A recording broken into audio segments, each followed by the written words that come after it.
பார்த்து கொண்டிருப்பது நமது ஹெவன் டிவி. அதிகாலையில் கர்த்தரை நீ தேடினால் தென்படுவார், உனக்கு முன் வருவார். முழு மனதோடு அவரை நீ கூப்பிட்டால் பதில் தருவார், வழி காட்டிடுவார். மகளிர் மன்றாட்டு ஜெப நேரம், மன்றாடி ஜெபிக்க இது தருணம். மகளிர் மன்றாட்டு ஜெப நேரம், மன்றாடி ஜெபிக்க இது தருணம்.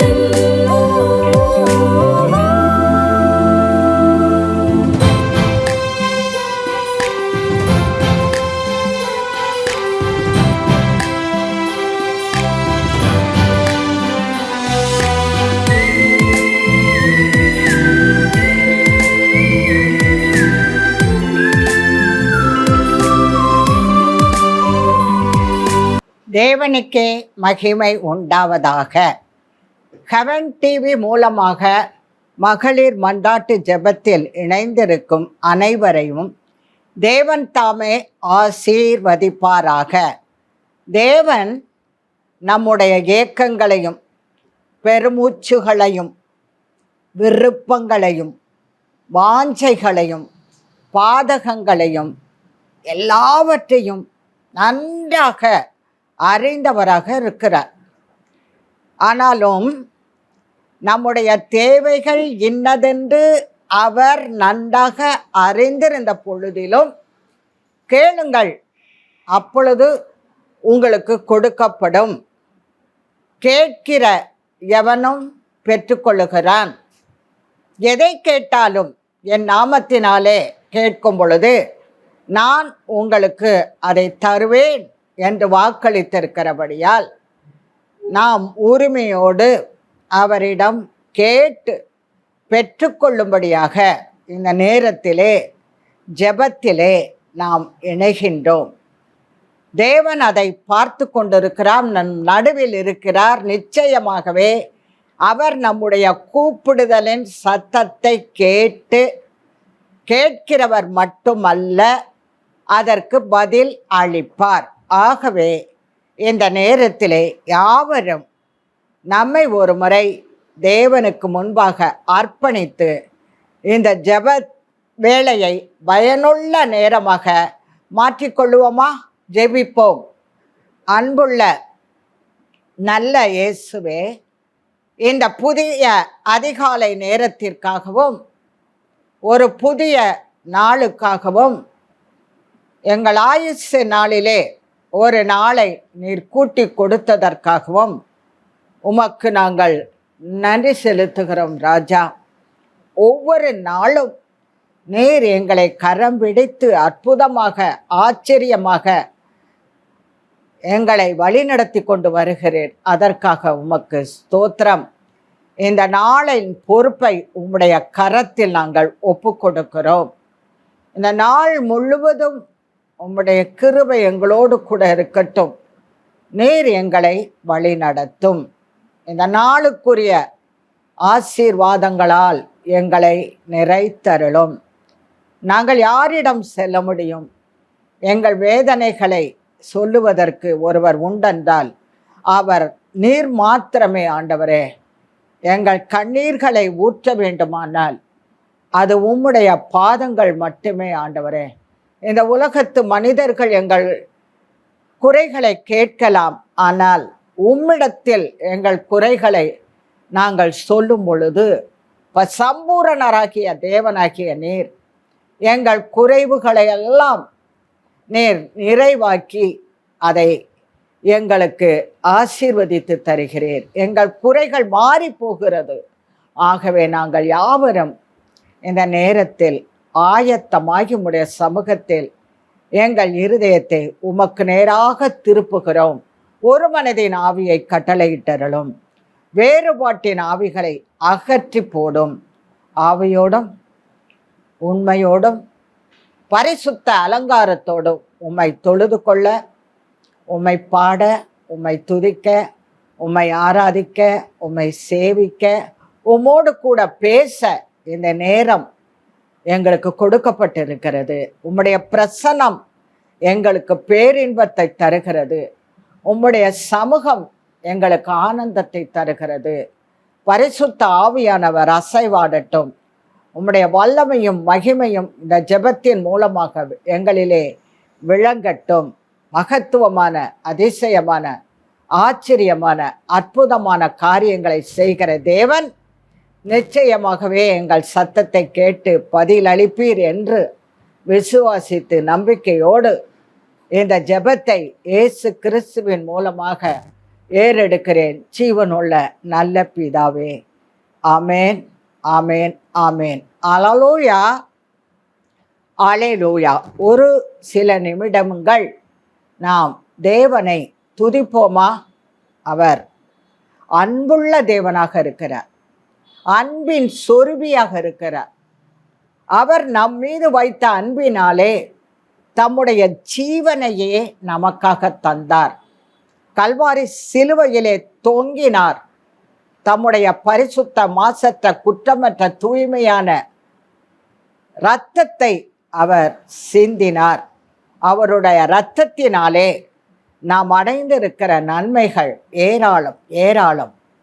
அந்த பரிசுத்த இரத்தத்திற்காக நமக்கு அவர் அந்த இரத்தத்தின் மூலமாக நம்மை மீட்டெடுத்திருக்கிறார். மீட்பின் இரட்சகராக இருக்கிறார், தப்புவிக்கிறவராக இருக்கிறார், விடுவிக்கிறவராக இருக்கிறார், தாங்குகிறவராக இருக்கிறார், ஏந்துகிறவராக இருக்கிறார். அவர் அழகும் சௌந்தரியமும் உள்ளவராக இருக்கிறார். அவர் சாரோனின் ரோஜா, அவர் பள்ளத்தாக்கின் லீலி, மதுரமான வார்த்தைகளை பேசுகிறவர். அவர் நமக்குள்ளே வாசம் பண்ணுகிறவர், வெண்மையும் சிவப்புமானவர், 10,000களில் சிறந்தவர். அவர் அழகான அந்த சரீரத்தை நமக்காக அந்த கேடு அடையும்படியாக ஒப்பு கொடுத்தவர். தெய்வம் என்றால் அது இயேசுதான். அவரை போல தெய்வம் இந்த உலகத்தில் எவருமே இல்லை. கர்த்தரை தெய்வமாக கொண்ட ஜனமாக்கிய நாம் பாக்கியவான்களாக இருக்கிறோம். இயேசு நமது தெய்வம் என்று சொல்லிக் கொள்வதில் நாம் பெருமை கொள்ளலாம். ஏனென்றால் அவர் உலகத்தின் பாவத்தை சுமந்து தீர்க்க வந்த தேவாட்டுக்குட்டியாக இருக்கிறார். ஆகவே இந்த காலை நேரத்திலே நம்முடைய ஆத்தும நேசருக்கு, ஆத்தும மணவாளனுக்கு, நம்முடைய அன்பருக்கு, நேசருக்கு, நமக்கு இனிமையானவருக்கு, நம் உள்ளத்தில் வாசம் செய்பவருக்கு, நம் இதயத்தை கவர்ந்தவருக்கு நாம் ஒரு பாடல் இந்த காலை வேளையிலே பாடுவோமா? நம்முடைய அன்பருக்காக இந்த பாடலை நாம் யாவரும் பாடுவோம். ஆமேன், அல்லேலூயா. பாடும் பாடல் இயேசுவுக்காக பாடுவேன் நான் எந்த நாளுமே.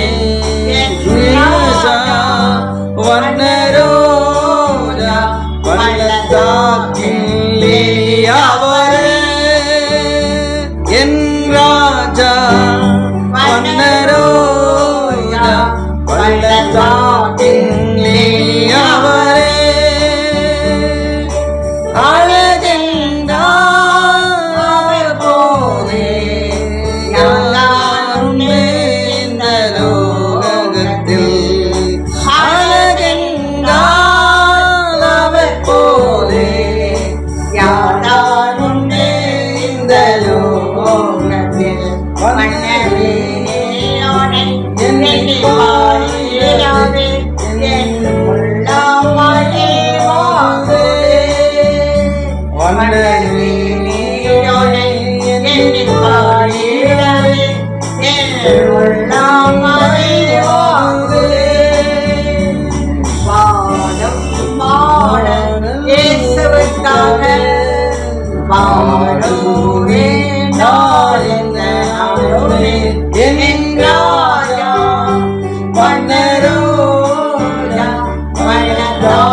என்னை மீட்டிடவே தம் ஜீவன் தந்தார் என் நேசரை மகிழ்வே. என்னை மீட்டிடவே தம் ஜீவன் தந்தார் என் நேசரை மகிழ்வே.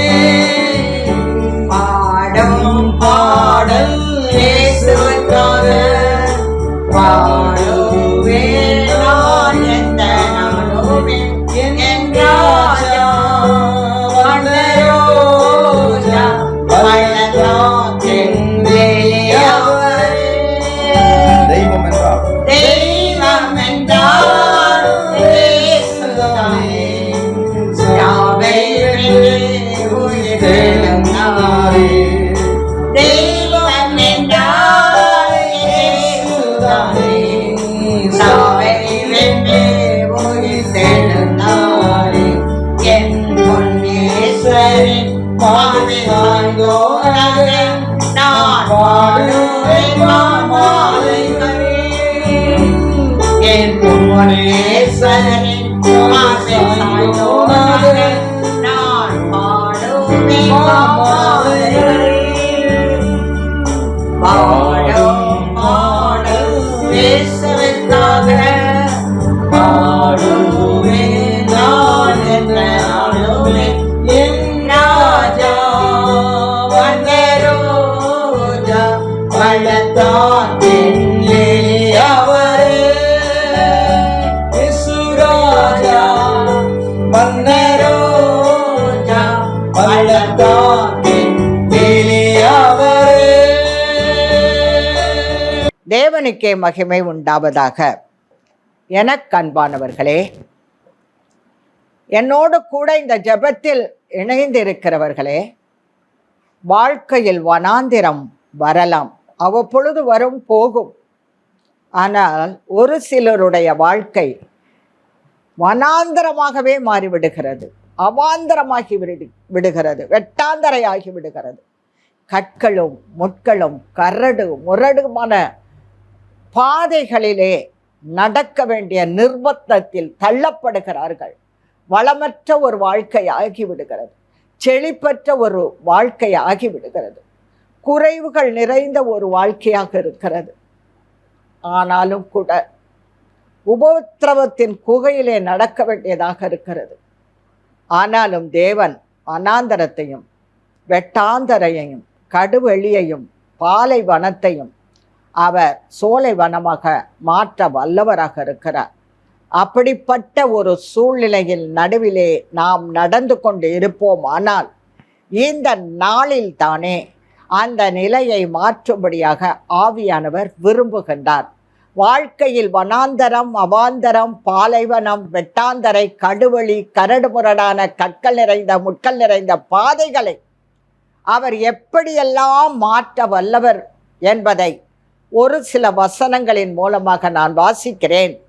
அதற்கு பின்பு அந்த ஆசீர்வாதங்களை பெற்றுக்கொள்ள நாம் என்ன செய்ய வேண்டும் என்பதையும் சொல்லுகிறேன். ஆகவே இந்த நாளிலே நாம் அந்த ஆசீர்வாதங்களை தேவனுடைய கரத்திலிருந்து பெற்றுக்கொள்ள போகிறோம். அப்படி பெற்றுக்கொண்டு ஒரு இயேசுவின் குடும்பமாக வாழ்ந்து கொண்டிருக்கிற குடும்பங்களுக்காக கர்த்தருக்கு நன்றி செலுத்துகிறேன். தேவன் தாமே அப்படிப்பட்ட குடும்பங்களை மேன்மேலும் ஆசீர்வதித்து பெருகவே பெருகச் செய்வீராக. வேத புத்தகத்தை எடுத்துக்கொண்டு என்னோடு கூட சேர்ந்து இந்த வசனங்களை வாசியுங்கள். ஏசாயா 35 அதிகாரம் 1 வசனம். வனாந்திரமும் வறண்ட நிலமும் மகிழ்ந்து கடுவெளி கழித்து புஷ்பத்தை போல செழிக்கும். வனாந்தரம் என்னவாக மாறும்? வெட்டாந்தரை, வறண்ட நிலம், கடுவெளி மகிழ்ந்து கழித்து புஷ்பத்தை போல செழிக்குமா? வனாந்தரத்தில் நடந்து கொண்டிருக்கிறீர்களா? வழி தெரியாமல் தவித்து கொண்டிருக்கிறீர்களா?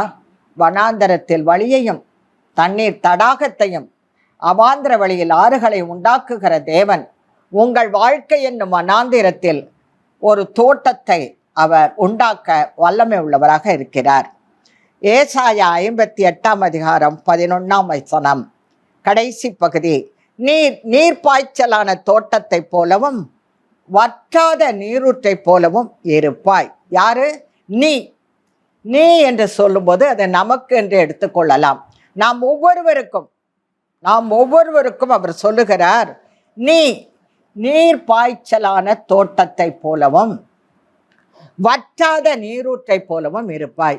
இப்பொழுது நாம் எப்படி இருந்து கொண்டிருக்கிறோம்? வற்றாத நீரூற்றை போல இருக்கிறோமா? நீர்ப்பாய்ச்சலான தோட்டத்தை போல இருக்கிறோமா? இல்லையே. இலைகள் எல்லாம் காய்ந்து போன ஒரு மரத்தை போலதானே இருக்கிறோம். பலருடைய வாழ்க்கை அப்படியெல்லாமா இருக்கின்றது.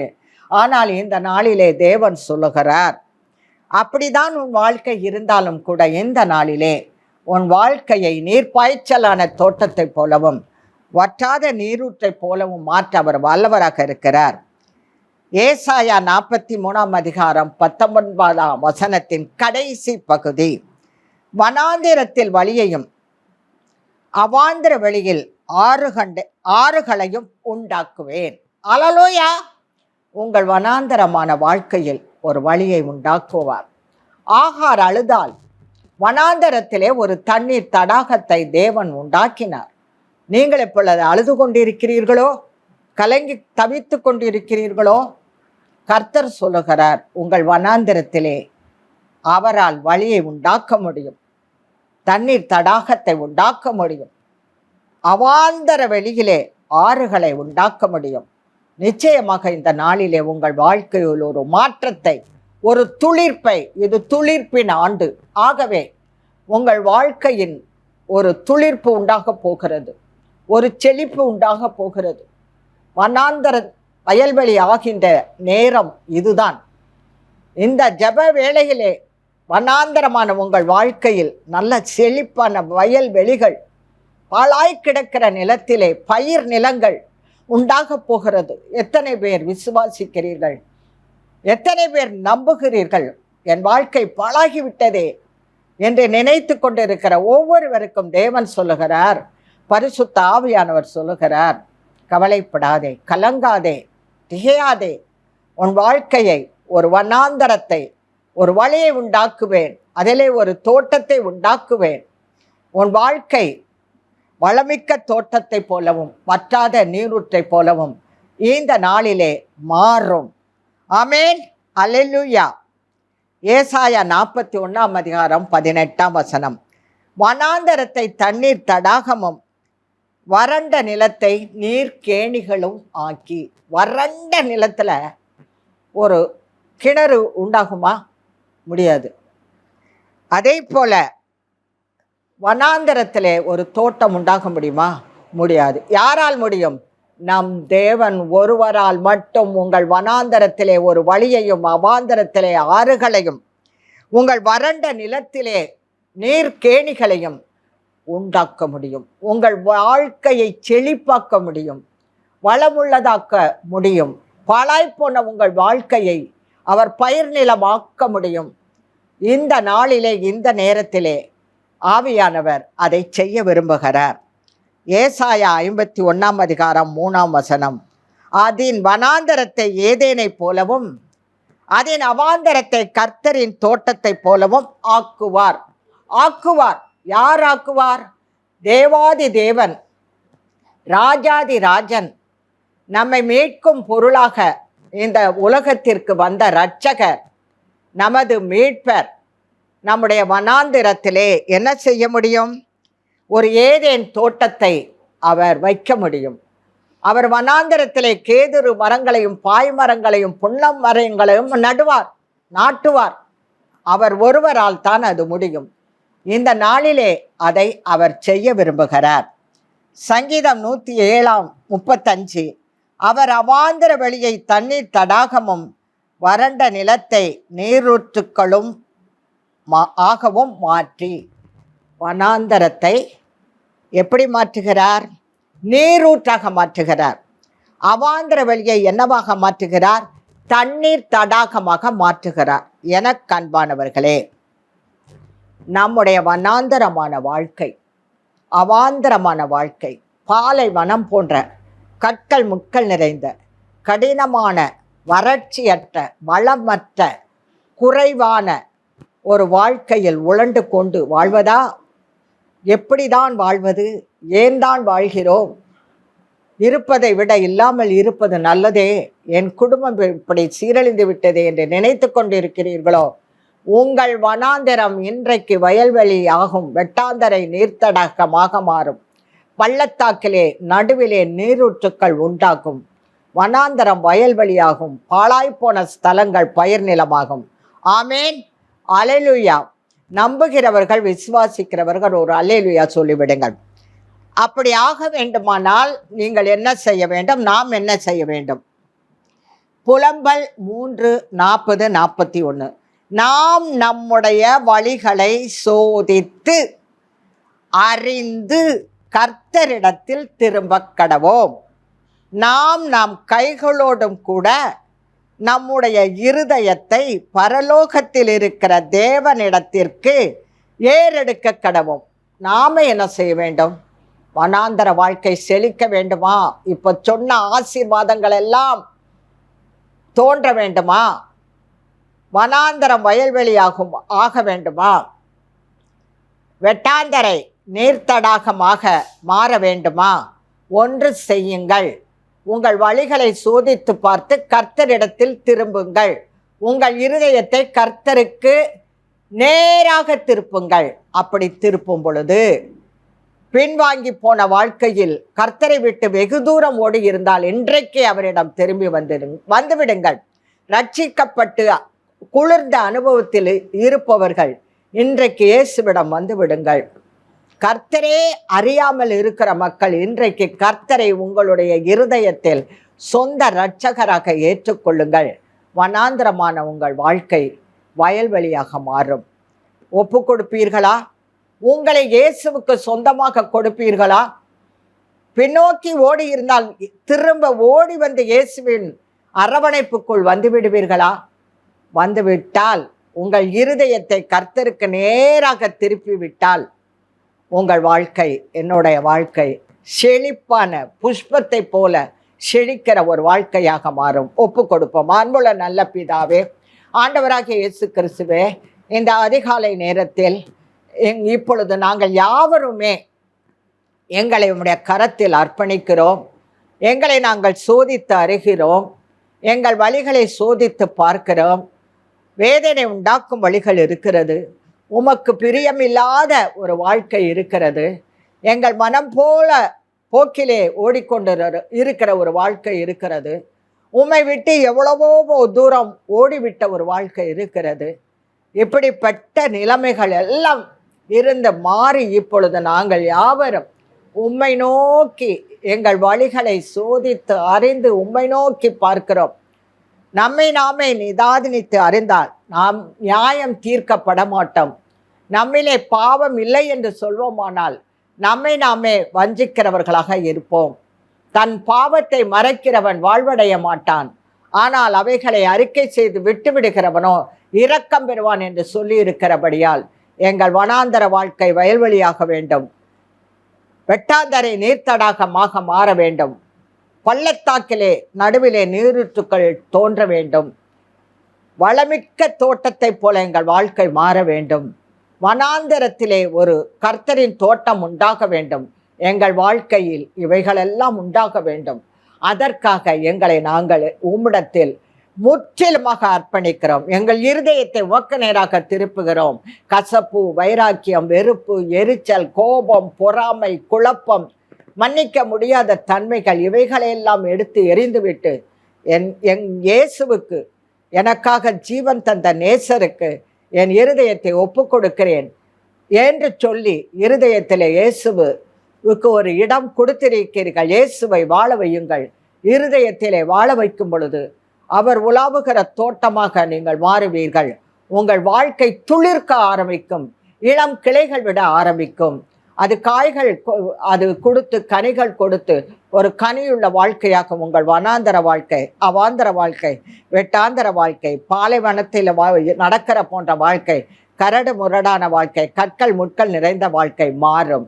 நிச்சயமாக இப்படி நீங்கள் ஒப்பு கொடுத்திருக்கிறபடியால் கர்த்தர் வருங்காலத்திலே உங்கள் வாழ்க்கையை ஒரு செழிப்புள்ள ஒரு புஷ்பத்தை போல செழிக்கின்ற ஒரு வாழ்க்கையாக மாற்றி தருவார். நம் வாழ்க்கையை மாற்றி தருவார். நிச்சயமாகவே அவர் செய்வார். சொன்னதை செய்கிற தேவன் நமக்குள் வாசம் பண்ணுகிறார். ஆகவே இந்த ஜெபத்தை இயேசு கிறிஸ்துவின் மூலம் ஏறெடுக்கிறேன். ஜீவனுள்ள நல்ல பிதாவே, ஆமேன், ஆமேன், ஆமேன். அல்லேலூயா, அல்லேலூயா. கர்த்தருக்கே மகிமை உண்டாவதாக. எனக்கு அன்பானவர்களே, உங்களை ஒப்பு கொடுத்திருக்கிறீர்கள் அல்லவா? இன்றிலிருந்து கர்த்தருக்கு உகந்த ஒரு வாழ்க்கை வாழ முயற்சி செய்யுங்கள்.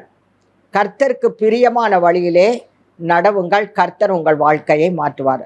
ஹெவன் டிவிக்காக ஜெபிப்போம். ஹெவன் டிவியில் இப்போது ஹெவன்ஸ் கார்டன் என்ற ஒரு அடிக்கல் நட்டு அதை கட்ட ஆரம்பித்திருக்கிறார்கள். அது சீக்கிரத்திலே முடிய வேண்டும். ஆண்டவர் நோவாவை கொண்டு ஒரு பேழையை கட்டினார். மோசேயை கொண்டு ஒரு ஆசரிப்பு கூடாரத்தை கட்டினார். சாலமோனை கொண்டு ஒரு தேவாலயத்தை கட்டினார்.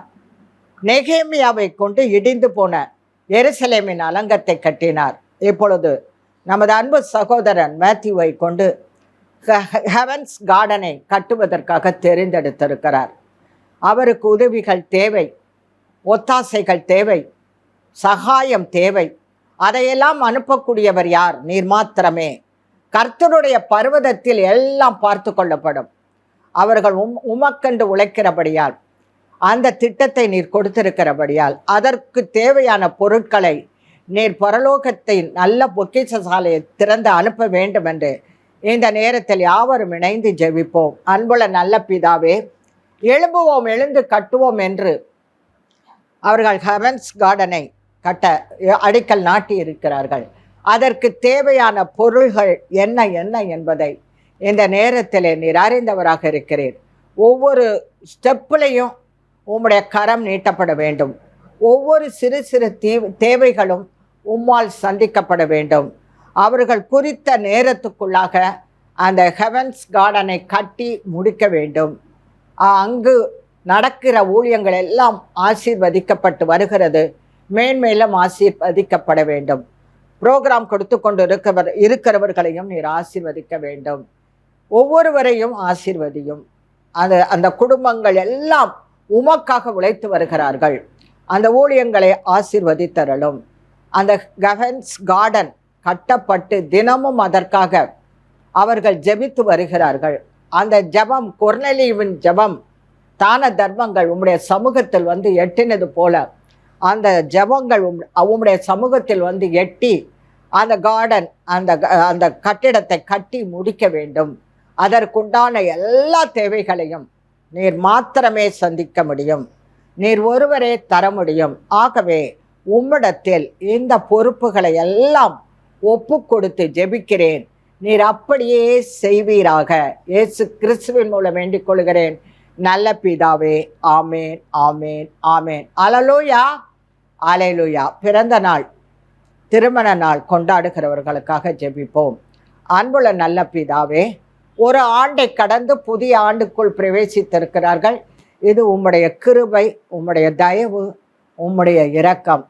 இந்த ஆண்டிலே, கடந்த ஆண்டிலே ஒருவேளை அவர்கள் வாழ்க்கை எப்படி இருந்ததென்று உமக்கு மட்டுமே தெரியும். வனாந்திரமாக இருந்திருக்கலாம், பாலைவனமாக இருந்திருக்கலாம், இல்லை சோலைவனமாக இருந்திருக்கலாம். எப்படி இருந்தாலும் இந்த வருடத்திலே அவர்களுடைய வாழ்க்கையானது ஒரு வளமிக்க தோட்டத்தை போலவும் வறண்ட நிலத்தை போல் இருக்கிற அவர்களுடைய வாழ்க்கை நீர் தடாகமாகவும் மாற வேண்டும். கர்த்தரே நீர் அவர்களை நித்தமும் நடத்த வேண்டும். வனாந்தரத்திலே அவர்களுக்கு வழிகளை உண்டாக்கி தர வேண்டும். அவாந்தர வழியிலே ஆறுகளை உண்டாக்கி தர வேண்டும். அவர்களுடைய வாழ்க்கையில் ஒரு ஏதேன் தோட்டத்தையும் ஒரு கர்த்தரின் தோட்டத்தை போலவும் மாற்றி எப்பொழுதும் ஒரு கிறிஸ்துவின் குடும்பமாக, உம்மை துதிக்கிற குடும்பங்களாக அவர்கள் வாழ்ந்து உமக்காக ஜொலிக்க வேண்டும். உம்முடைய ஊழியத்தை செய்ய வேண்டும், உம்மை சேவிக்க வேண்டும் என்று இயேசு கிறிஸ்துவின் மூலமாக வேண்டிக் கொள்கிறேன் ஜீவனுள்ள நல்ல பிதாவே, ஆமேன், ஆமேன், ஆமேன். அல்லேலூயா. இந்த நல்ல ஆசீர்வதிக்கப்பட்ட காலை நேரத்திற்காக தேவனுக்கு நன்றி செலுத்துவோம். தேவன் தாமே உங்களை ஆசீர்வதிப்பாராக. ஆமேன். அல்லேலூயா. சமைக்கவும் துவைக்கவும் என்று நான் இருந்தேன். ஜெபிக்கவும் கொடுக்கவும் என்று தான் உணர்ந்தேன். சமைக்கவும் துவைக்கவும் என்று நான் இருந்தேன். ஜெபிக்கவும் கொடுக்கவும் என்று தான் உணர்ந்தேன். முழங்காலில் நின்றேன், துவக்கம் புதிதானது. தாவீதினால் துதித்து நன்னாளாய் பிறந்தது. முழங்காலில் நின்றேன், துவக்கம் புதிதானது. தாவீதினால் துதித்து நன்னாளாய் பிறந்தது. மகளிர் மன்றாட்டு ஜெப நேரம். மன்றாடி ஜெபிக்க இது தருணம்.